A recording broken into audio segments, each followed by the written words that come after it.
Good morning बच्चों। बेटा आज हम लोगों को कल हम लोगों ने फ्रैंकफर्ट असेंबली पढ़ लिया था। आज हम लोगों को पढ़ना है यूनिफिकेशन ऑफ जर्मनी। क्या पढ़ना है? Unification of Germany. आज हम लोगों को जो पढ़ना है बच्चों, यूनिफिकेशन ऑफ जर्मनी कंप्लीट करना है।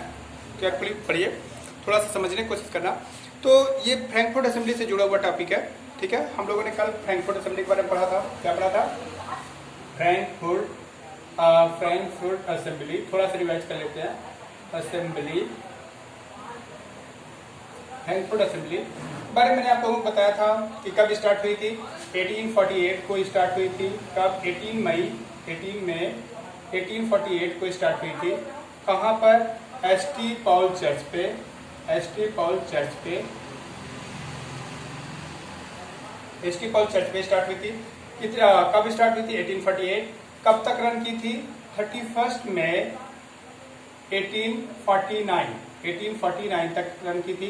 कितने मेंबर्स थे? मेंबरशिप क्या थी? मेंबरशिप जो थी वो कितनी थी बच्चों? 831 मेंबर्स थे। कौन थे? इलेक्टेड थे। और बेसिकली क्या थे? सेल्फ एम्प्लॉयड थे।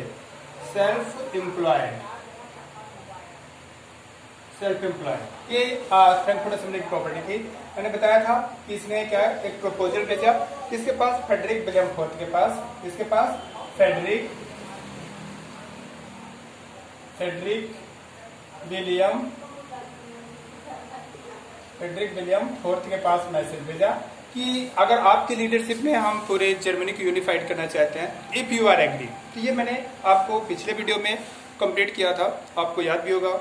जो देख रहे हैं परमानेंट, वैसे मैं जान रहा हूँ कि बहुत कम लोग देख रहे हैं, मुश्किल से बहुत थोड़े लोग देखते हैं, पता ही चल जाता है। बट ठीक है, जो देख रहे हैं उनके लिए बेटर है, जो नहीं पढ़ना चाहते बेटर है उनके लिए भी हो जाने, ठीक है। तो मैं ये चीज़ें मैंने कंप्लीट कर दिया था। फ्रेडरिक विलियम फोर्थ के बारे में मैंने कंप्लीट कर दिया, और ठीक है, सॉरी फ्रैंकफर्ट असेंबली के बारे में मैंने कंप्लीट कर दिया। आज जो हमें स्टार्ट करना है, जो हमें कंप्लीट करना है, वो करना है यूनिफिकेशन ऑफ जर्मनी। क्या करना है? Unification of Germany. तो फ्रैंकफर्ट असेंबली हम लोगों ने कल पढ़ लिया था और क्या डिसीजन हुआ था। आज हम लोगों को पढ़ना है यूनिफिकेशन ऑफ जर्मनी। बच्चों मैंने आप लोगों को बता दिया था कि फ्रेडरिक विलियम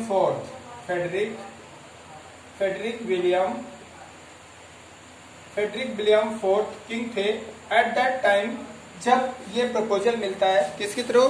फ्रैंकफर्ट असेंबली के थ्रू मिलता है कि if you are agree then we want to unify to entire 39 all these 39 empires patchwork empires into a nation state, but it was the compulsion that you will be the king only for the name. This was the compulsion. मैंने आप लोगों को समझाया था कि compulsion क्या रखा था उन्होंने, कि आपको हम राजा बनाएंगे, यूनिफाइड जर्मनी का राजा बनाएंगे। किसको? पर्सिया के राजा। ये फ्रेडरिक विलियम फोर्थ थे कौन? पर्सिया के राजा थे बच्चों। पर्सिया के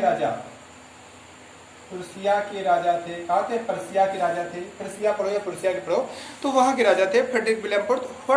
ये पर्सिया क्या था? तो I have told you that this was one of those 39। वो जो 39 पार्ट थे जर्मन स्पीकिंग एम्पायर्स थे, तो उन 39 जर्मन स्पीकिंग एम्पायर्स का एक पार्ट हमारा क्या था?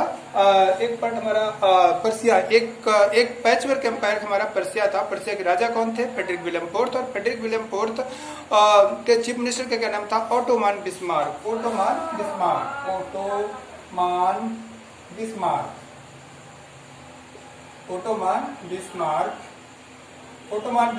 Was the chief minister of, कौन थे ये? चीफ मिनिस्टर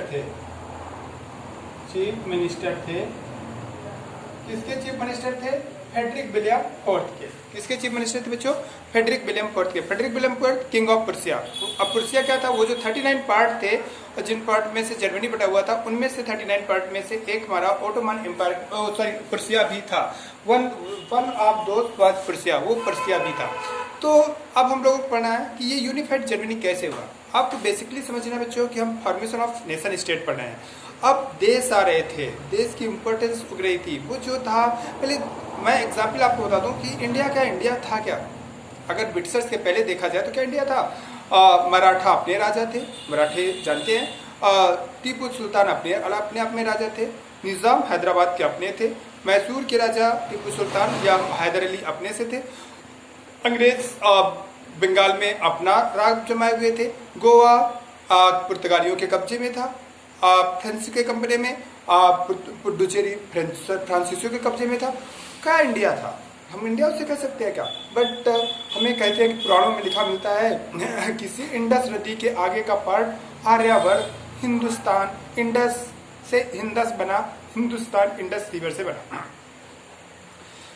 बेसिक मेरे कहने का मतलब इंडिया कैसे बना, एक प्रोसीजर, इंडिया कैसे बना, इंडिया कैसे इस रूप में आया, ठीक है। तो वैसे हम पढ़ेंगे नेशनलिज्म इंडिया, जब हम सेकंड चैप्टर पढ़ेंगे। आज हम लोग को पढ़ना है जर्मनी के बारे में पढ़ना है। जर्मनी के बारे में देख रहे हैं, तो वो जर्मनी जहाँ का हिटलर भी था, हिटलर जहाँ रूल किया, वो कैसे अपने इस फार्म में आया, कैसे वो 39 पार्ट जो थे किंग थे, कैसे वो ज्वाइन हुए और ज्वाइन होकर के कैसे एक फार्म किए, एक नेशन स्टेट के रूप में फॉर्मेशन हुआ उसका। तो दैट वो प्रोसीजर से हमारा यूनिफिकेशन ऑफ जर्मनी कहलाता है, जिसे हमें बहुत शार्ट में पढ़ना है। हमें इंडिया में सालों पढ़ते रहेंगे तब भी नहीं खत्म होगा, कैसे क्या हुआ, कैसे क्या हुआ, पूरा हिस्ट्री है, नहीं खत्म होगा। लेकिन हमें बहुत शार्ट में पढ़ना है कि अगर आता है तो आप लिख सको कि यूनिफिकेशन ऑफ जर्मनी क्या था। तो आपको अगर आता है unification of Germany, combining of those 39 states and for a German nation state in the leadership of mister Otto von Bismarck, that is known as unification of Germany. इसे इतना हम शार्ट में कह सकते हैं, लेकिन अब इस प्रोसेस को तो हमें पढ़ना है थोड़ा मतलब बहुत शार्ट में सही, लेकिन प्रोसेस को तो पढ़ना है। तो बच्चों जब फ्रैंकफर्ट असेंबली ने इसको असेंबली ने किसको क्या कहते हैं बच्चों, प्रपोजल दिया फ्रेडरिक विलियम फोर्थ को। किसको? फ्रेडरिक विलियम फोर्थ को प्रपोजल दिया। तो फ्रेडरिक विलियम फोर्थ ने प्रपोजल को रिजेक्ट कर दिया। क्यों रिजेक्ट कर दिया था ये मैंने बताया था, क्योंकि he was a person of divine theory having the mentality, methodology, उनकी जो सोच थी, उनकी जो आइडियोलॉजी, मेथोडोलॉजी नहीं आइडियोलॉजी, वो कैसी थी? Divine theory. राजा के पावर को कैसे रिस्ट्रिक्टेड किया जा सकता है, कैसे राजा केवल नाम का होगा, ठीक है, राजा तो राजा है, how he can be only for the name, राजा केवल नाम का कैसे हो सकता है? राजा मतलब having all the powers, completely powerful, that is known as a, है ना। तो वो क्या कहते हैं, वो बताना चाहते हैं फ्रेडरिक विलियम फोर्थ। तो बेसिक हमें यहाँ ये समझना है कि किस तरीके से फ्रेडरिक विलियम फोर्थ को किस तरीके से फ्रेडरिक विलियम फोर्थ किंग बनते हैं, ठीक है। तो किंग तो थे ही, तो उन्होंने जब ये प्रपोजल रिजेक्ट कर दिया तो बच्चों कुछ दिनों के बाद फ्रेडरिक विलियम फोर्थ की डेथ हो गई और किंग बनते बच्चों केसर William first. Kaiser William first king बनते हैं। कौन किंग बनता है? केसर विलियम फर्स्ट। किसके पास? जब फ्रेडरिक विलियम फोर्थ की डेथ हो जाती है तो फ्रेडरिक विलियम फोर्थ की डेथ के बाद किंग कौन बनता है? केसर विलियम फर्स्ट, ठीक है। केसर विलियम फर्स्ट जब किंग बनते हैं, केसर विलियम फर्स्ट जब किंग बनते हैं तो क्या होता है, तो वो चीफ मिनिस्टर किसका? चीफ मिनिस्टर तो पहले से थे। कौन? चीफ मिनिस्टर कौन थे? मिनिस्टर कौन थे बच्चों? मतलब ओटोमान बिस्मार्क, तो पहले से चीफ मिनिस्टर थे। लेकिन जब केसर विलियम फर्स्ट किंग बनते हैं, केसर विलियम फर्स्ट किंग बनते हैं बच्चों, केसर विलियम फर्स्ट बनते हैं, तो ये चीफ मिनिस्टर के साथ साथ ऑटोमान बिस्मार्क को अपॉइंट करते हैं। चीफ मिनिस्टर तो अपॉइंट ही करते हैं, चीफ मिनिस्टर तो अपॉइंट ही करते हैं, साथ में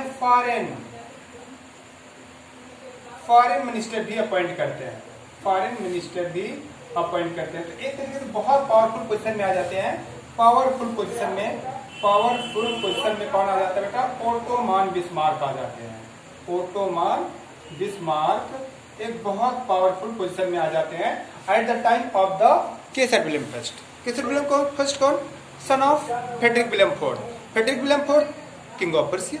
तो उन्होंने, उनकी जब डेथ होती है तो केसर विलियम फर्स्ट राजा बनते हैं, और केसर विलियम फर्स्ट जब राजा बनते हैं तो चीफ मिनिस्टर कौन बनता है? बिस्मार्क था ही, और साथ साथ फॉरेन मिनिस्टर भी बनता है। He was person of blood and iron mentality, iron theory, blood and iron theory, मतलब बहुत ही पावरफुल पर्सन था। ही मतलब बहुत ही पावरफुल मतलब बहुत ही फर्म डिटर्मिनेटेड पर्सन था। He was very much firm determinated person. कौन? Ottoman Bismarck. तो जब केसर विलियम फर्स्ट किंग बनते हैं तो ऑटोमान बिस्मार्क ने क्या किया बच्चों? ऑटोमान बिस्मार्क ने केसर विलियम फर्स्ट की आइडियोलॉजी को, पॉलिसी को उन्होंने इम्प्लीमेंट करना शुरू किया, ठीक है। केसर विलियम फर्स्ट की आइडियोलॉजी को शुरू करना इम्प्लीमेंट किसने शुरू किया? केसर विलियम फर्स्ट की आइडियोलॉजी को शुरू किया, मतलब उस फ्रैंकफर्ट असेंबली की जो सोच थी उसको शुरू करता है बिस्मार्क। बिस्मार्क शुरू करता है। और बिस्मार्क बेटे शुरू करता है ये चीज। तो यूनिफिकेशन ऑफ जर्मनी किसके लीडरशिप में अब दोबारा स्टार्ट होता है? Unification of Germany. उस बार तो स्टार्ट ही नहीं हुआ था, उसके पहले ही खत्म हो गई थी। मैंने बताया था कि ट्रांसपोर्टेशन भी खत्म कर दिया था। लेकिन जब बिस्मार्क किंग बनते हैं, वो बिस्मार्क जब केसर विलियम फर्स्ट किंग बनते हैं, केसर विलियम फर्स्ट किंग जब बनते हैं, केसर विलियम फर्स्ट जब किंग बनते हैं, तो इन्होंने इस पॉलिसी को इंप्लीमेंट करना स्टार्ट किया, यूनिफिकेशन ऑफ जर्मनी। और इसके लिए उन्होंने ब्लड एंड आयरन की पॉलिसी इंप्लीमेंट किया। तो वेरी इंपॉर्टेंट क्वेश्चन आता है कि कौन सी पॉलिसी को ऑटोमान बिस्मार्क ने यूज किया था? ऑटोमान बिस्मार्क ने कौन सी पॉलिसी को इंप्लीमेंट किया? तो ब्लड एंड आयरन की पॉलिसी को उन्होंने इंप्लीमेंट किया। याद रखना, ब्लड एंड आयरन की पॉलिसी को इंप्लीमेंट किया किसने? ऑटोमान बिस्मार्क ने, ब्लड एंड आयरन की पॉलिसी। अब ये पॉलिसी क्या शो करती है? फर्म डिटर्मिनेशन शो करती है कि आप हमारे साथ सीधा सीधा तो आओगे नहीं, तो हम तुमको जीत के अपने साथ मिला लेंगे। ठीक है, मतलब आपको प्रपोजल दिया जा रहा है, सिंपली आप हमारे साथ आके ज्वाइन हो जाइए, दैट इज बेटर थिंग। अगर आप सिंपली नहीं ज्वाइन होंगे तो आपको आना है तो पड़ेगा ही, हम जबरदस्ती कर लेंगे। बस ये फर्म डिटर्मिनेशन शो करता है, बट ये पॉलिसी याद रखना। अब बच्चों बिस्मार्क ने क्या किया? बिस्मार्क ने इसके लिए 3 बार लड़े। याद रखना, 3 बार उन्होंने लड़ा। पहला बार ऑस्ट्रिया। ठीक है, अब देखो ऑस्ट्रिया पहला बार होता बेटा उनका डेनमार्क। तो उन्होंने ऑटोमान बिस्मार्क ने यूनिफिकेशन ऑफ जर्मनी के लिए यूनिफिकेशन ऑफ जर्मनी के लिए उन्होंने कितने बार लड़े? 3 बार लड़े। 3 बार उन्होंने फाइट किया। 3 बार। पहला वार किसके साथ था? पहला वार विद डेनमार्क। तो फर्स्ट वार किसके साथ होता है उनका? वार विद डेनमार्क। अब ये वार विद डेनमार्क क्या था? तो जो जब ऑटोमान बिस्मार्क के बारे में कहा जाता है, he was very much diplomatic person. Diplomatic person का मतलब होता है जो दूसरे से अपना फायदा निकलवा ले, उसे कहते हैं डिप्लोमेटिक पर्सन। तो ऑटोमान बिस्मार्क बहुत ज्यादा डिप्लोमेटिक पर्सन था। उसने स्टार्टिंग में क्या किया? उसने स्टार्टिंग में ये बात कही कि उसने स्टार्टिंग में इस बात का डिक्लेरेशन किया कि मैं आपकी लीडरशिप में, मतलब उसने कहा कि मेरे यूनिफिकेशन ऑफ जर्मनी में के लिए सबसे ज़्यादा खतरनाक, जो सबसे ज़्यादा मतलब डेंजरस पोजीशन है, दैट इज जो मेरे लिए सबसे ज़्यादा खतरा है, वो ऑस्ट्रिया है। उसने ऑस्ट्रिया को अपना सबसे बड़ा इनमी डिक्लेयर किया। He declared that Austria is very, मतलब a great enemy against the unification of Germany. ये ऑस्ट्रिया को उन्होंने डिक्लेयर किया। किसने? ऑटोमान बिस्मार्क ने। यानी ऑस्ट्रिया को उन्होंने अपना मेन दुश्मन बताया। लेकिन जब उन्होंने डेनमार्क के साथ वादा किया तो ऑस्ट्रिया का हेल्प ले लिया। ये कहते हैं डिप्लोमेसी। मतलब ऑस्ट्रिया को इतना बड़ा दुश्मन डिक्लेयर करने के बाद भी उन्होंने क्या कर दिया? जर्मनी को अपने, मतलब ऑस्ट्रिया को डेनमार्क के साथ वार में अपनी तरफ से मिला दिया। तो पहला वार उसका होता है वार विद डेनमार्क के साथ। डेनमार्क का वार लेकर के बेटा 2 क्षेत्र को लेकर के था, 2 एरिया को लेकर था, एक होलस्टाइन और एक स्विट्जरविक।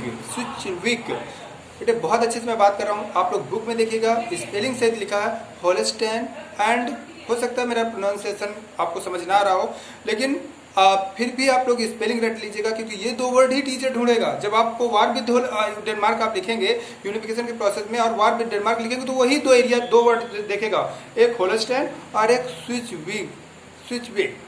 देख लेना, होलस्टाइन एंड स्विट्जरविक, इसकी स्पेलिंग देखना, ये एरिया के नाम है। मेरा प्रोनाउंसिएशन में भी पॉसिबल रॉन्ग हो सकता है, तो आप लोग देख लीजिएगा, आपकी बुक में दिया है होलस्टाइन एंड स्विट्जरविक। मुझे एकदम क्लियर प्रोनाउंसिएशन, मुझे कॉन्फिडेंस नहीं है, लेकिन फिर भी आप बुक में देखिएगा कौन कौन से 2 एरिया है। उन 2 एरिया को लेकर के वार डिक्लेयर किया जाता है। वो 2 एरिया क्या थे? उन दोनों एरिया की प्रॉब्लम ये थी कि उन दोनों एरिया को बिस्मार्क लेना चाहता था। किससे? डेनमार्क से लेना चाहता था, क्योंकि वो जर्मन स्पीकिंग एरिया थे। तो उसके लिए उसने जर्मनी की मदद लिया और ऑस्ट्रिया की मदद लिया। ऑस्ट्रिया को उसने भरोसा दिलाया कि एक एरिया मैं लूंगा, होलस्टाइन मैं लूंगा, स्विट्जरलैंड आप ले लीजिएगा। लेकिन वार स्टार्ट होता है, इस लालच में ऑस्ट्रिया भी उसका साथ दे देता है। लेकिन वार जब अपने इंड की तरफ बढ़ने लगता है कि लोग जीत गए, तो बिस्मार्क एक प्रॉब्लम क्रिएट कर देता है और वो कहता है कि होलस्टाइन एरिया में कम मिनरल्स हैं, मिनरल कम माइंस हैं, और जबकि स्विट्जरविक एरिया बहुत ही मिनरलफुल एरिया है। दैट्स वाई द रीजन हमारे साथ ऑस्ट्रिया पार्शियलिटी कर रहा है, और इस कंट्रोवर्सी को इतना ज्यादा बढ़ाता है कि ऑस्ट्रिया मजबूरी में एक तरीके से वार स्टार्ट कर देता है, वार डिक्लेयर कर देता है अगेंस्ट द प्रुसिया। ठीक है, तो प्रुसिया, तो पहला वार विद डेनमार्क के साथ होता है। किस 2 एरिया को लेकर के होता है? होलस्टाइन एंड स्विस्विक एरिया को लेकर होता है। लेकिन वार एंड की तरफ जब बढ़ रहा होता है, खत्म होने वाली पोजीशन होता है, तो ऑस्ट्रिया भी मजबूरी में इसके अगेंस्ट हो जाता है और फिर दूसरा वार वो ऑस्ट्रिया से लड़ता है। तो सेकेंड वार किसके साथ था? Second war with Austria, war with Austria, Austria यानी सेकेंड वार उसके किसके साथ होता है? ऑस्ट्रिया के साथ होता है। और ऑस्ट्रिया के साथ तो पहले डेनमार्क को हरा देता है ऑस्ट्रिया की मदद से, और फिर ऑस्ट्रिया को हरा देता है अपनी दम से, और इस तरीके दोनों एरिया को ले लेता है, दोनों एरिया को वो अपने कंट्रोल में ले लेता है। तो होलस्टाइन भी ले लेता है, स्विस्विक भी ले लेता है। इसके बाद बच्चों थर्ड वार फ्रांस के साथ उसका होता है, फ्रैंको प्रुसियन वार। थर्ड वार किसके साथ होता है? फ्रैंको प्रुसियन वार, फ्रैंको प्रुसियन वार, फ्रैंको प्रुसियन वार। इस बार में क्या होता है? इस बार में बेटा फ्रांस के साथ युद्ध करता है, और फ्रांस के साथ युद्ध करने पे ना केवल अपना एरिया बल्कि वो एरिया भी उससे छीनता है जो इटली का था, इटली का एरिया भी छीन लेता है। और इस तरीके से तीसरा युद्ध होता है। तीसरे युद्ध के बाद चौथा युद्ध बेटे तुम्हारी बुक में नहीं दिया, लेकिन चौथा युद्ध लोकल राजाओं के साथ उसका होता है, ठीक है। जो बाकी 39 पार्ट में बचे थे, तो उनमें कुछ तो एग्री इजीली उसके साथ come to him, but many of them were not easily agree to come with him. तो दैट्स वाई थर्ड वार जो होता है, दैट्स वाई जो फोर्थ वार होता है वो वार विद प्रुसिया के साथ होता है। किसके साथ? वार विद मतलब जो तो जो बाकी जर्मन स्टेट थे, जर्मन स्पीकिंग स्टेट थे, उनके साथ होता है। और इस तरीके से ये 4 वार कंप्लीट करता है बिस्मार्क, एंड तब वो unification of process of Germany की तरफ चलता है। तो आपको ये 4 वार के नाम जरूर लिखने हैं, वार with Denmark, war with Austria, war with France और वार विद लोकल किंग्स। आपकी बुक में जो मिलेंगे आपको 3 ही वार मिलेंगे, वार with Denmark, war with Austria और वार विद फ्रांस। ये 3 वार ही मिलेंगे। फ्रैंको जो प्रुसियन वार हैं, जो वहाँ के जो लोकल राजाओं की वार हैं, वो वार आपका एक्सप्लेनेशन नहीं किया गया। इसलिए ना, तो इस तरीके से 4 बार लड़ते हैं। 4 बार लड़ने के बाद अगला पार्ट हम बेटे नेक्स्ट वीडियो में दे रहे हैं तुरंत। तो ये 2 वीडियोज के थ्रू हम यूनिफिकेशन ऑफ जर्मनी को कंप्लीट करेंगे। Okay, thank you.